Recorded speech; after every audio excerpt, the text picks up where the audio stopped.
We all know who we are. We know our likes and dislikes, our personality traits, our favorite music, if we are introverted or extroverted, if we are positive or negative. We know who we are, but do we know how we got here? What made us into who we are? What created our demons and propelled us into success? We are told by society to never look into our past. Nelson Mandela even said during his time as president of South Africa, forget the past. But who we are is the past. We are molded, formed, and shaped by everything we experience in our lives. Essentially, we are who we are because of what we see and do in our youth. As I look at who I am today and the route that my life has taken me on, I ponder what led me to this very moment. I ponder what created my political views, my personality, and my values. This practice has led me to traveling on a journey through the significant times of my life, which are the mold that shaped me. Yeah, I'd rather be a lover than a fighter. Cause all my life I've been fighting. Never felt a feeling of comfort. All this time I've been hiding. And I never had someone to come on. Oh, nah, I'm so used to shit. Love only left me alone. But I'm at one with the silence. I found peace in your vibes. Can't show me there's no point in trying. I'm at one, and I've been quiet for too long. I found peace in your vibes. Can't show me there's no point in trying. As a child, my life was quite simple. My parents were great and provided me with everything I needed to be successful.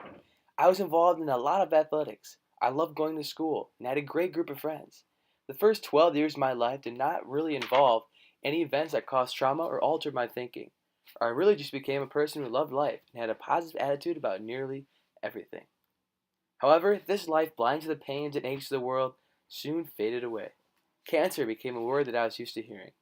It seemed that it was contagious, and that everyone I had ever loved was being diagnosed with this ravaging and evil disease. In the year 2013, my best friend, an amazing human being by the name of Mitchell Rawson, at the age of 13, was diagnosed with melanoma. During the same time that Mitchell was in the fight for his life, my mother was diagnosed with cancer of the thyroid. Months later, with already two of my loved ones battling this disease, my grandmother was diagnosed with breast cancer. There's nothing that can prepare you for a time such as this. It was like I was in a movie. Every day seemed to be a dream. How could this be happening to three people I love more than anything in the world? My grades began to fall. My faith began to falter. My life began to crumble. I disregarded my homework assignments, and I skipped church for months on end. I remained in this negative and ignorant state for months, until one day I realized something that would alter my thinking forever. Yes, my best friend, my mother, and my grandmother were all fighting for their lives. But why was I sitting around and sulking and not trusting in God's plan? It was only making things worse for them to see me like this. So I decided to make a change. I began to revive my faith, and I made it a goal to uplift and pray as hard as I could every day for my loved ones. With this mindset, I began to find peace and composure in this dire situation. My mother was healed by the hands of God, and has been cancer-free for nearly 5 years. Sadly, Mitchell and my grandma did not receive the same news. Both fought hard for a long time, but ended up passing away from the horrible disease. I can still feel the insurmountable pain to this day. There's no worse feeling than knowing you'll never see someone you love again. To know that you'll never see you go off to college or be at your wedding. I can sit here and tell you that everything is fine in my life now. And I became so much stronger because of this. While I did become stronger due to this hardship, I was also given scars that will last forever. The pain of death never truly fades away, and even to this day, I feel the anguish of losing those I love so much. Anxiety ravages my mind every time I think of losing someone else. I feel that I'm dodging bullets every year that passes and I have not lost someone I love. Did I take valuable lessons from this time? Yes. But I was also shaken to my core, and for that, I will never be the same. The year is 2013. High school is only a few months away, and my life is about to change drastically. Towards the end of my 8th grade year, I began to find bald spots scattered on my head. After 2 doctor's visits, I still had no diagnosis, and the bald spots were increasing in size. I was sent to a dermatologist for further inspection, and was eventually diagnosed with a rare autoimmune disorder called alopecia areata. Essentially, my body was attacking my hair follicles at a high rate, and in a matter of months, I would be completely bald, forever. For my entire life, I had long hair. So long, in fact, that my father gave the title of the Mop. It was my style, and I was not ready to give that up. And what freshman in high school is bald? Only old men are bald. My mind raced, anxiety set in, and my self-esteem hit rock bottom. As time passed, I adapted to the changes that had occurred. I've learned to love my bald head and the new look that I had. But there will always be the voice inside of me that says, what would it have been like if you had never lost your hair? Maybe children I passed wouldn't give me odd looks, and maybe I wouldn't have to assure my peers I do not have cancer. However adapted I have become, I know that my life will never be the same. Now I forever live with this change.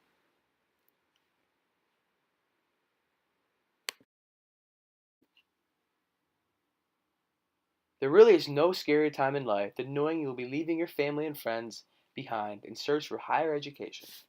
For me, this time was especially hard. I loved the life I had. I had an amazing group of friends and a beautiful girlfriend that I cared for dearly. And I had my family that I loved more than anything. I didn't want to leave this life. I didn't want to make new friends and live in a dorm hall. I was scared, anxious, and stressed more than I ever had been in my life.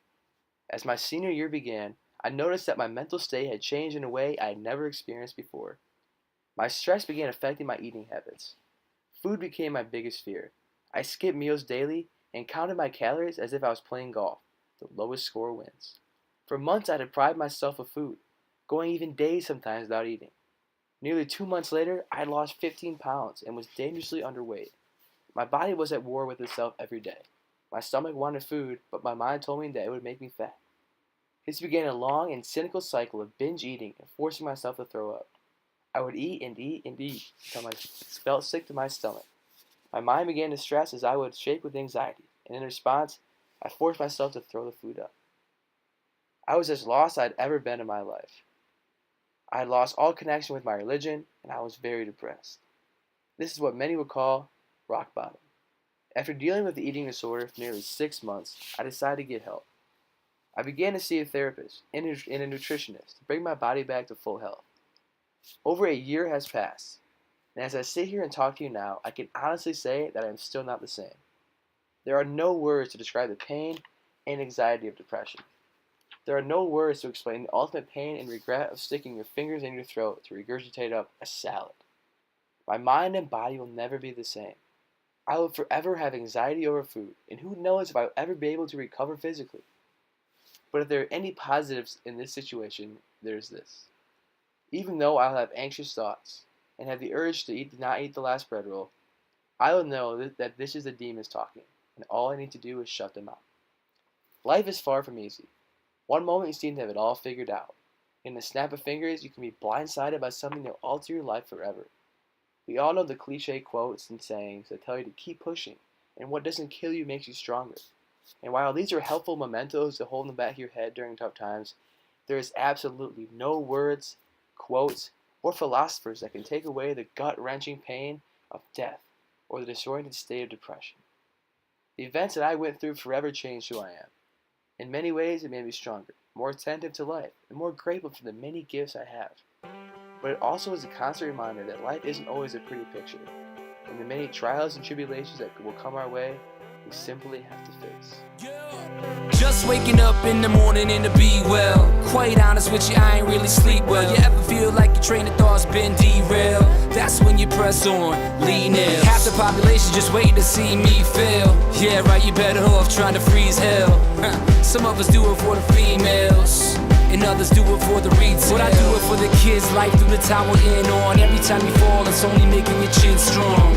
And I'll be in your corner like Nick, baby, till the end of when you hear a song from that big lady. Until the referee rings the bell, until both your eyes start to swell, until the crowd goes home.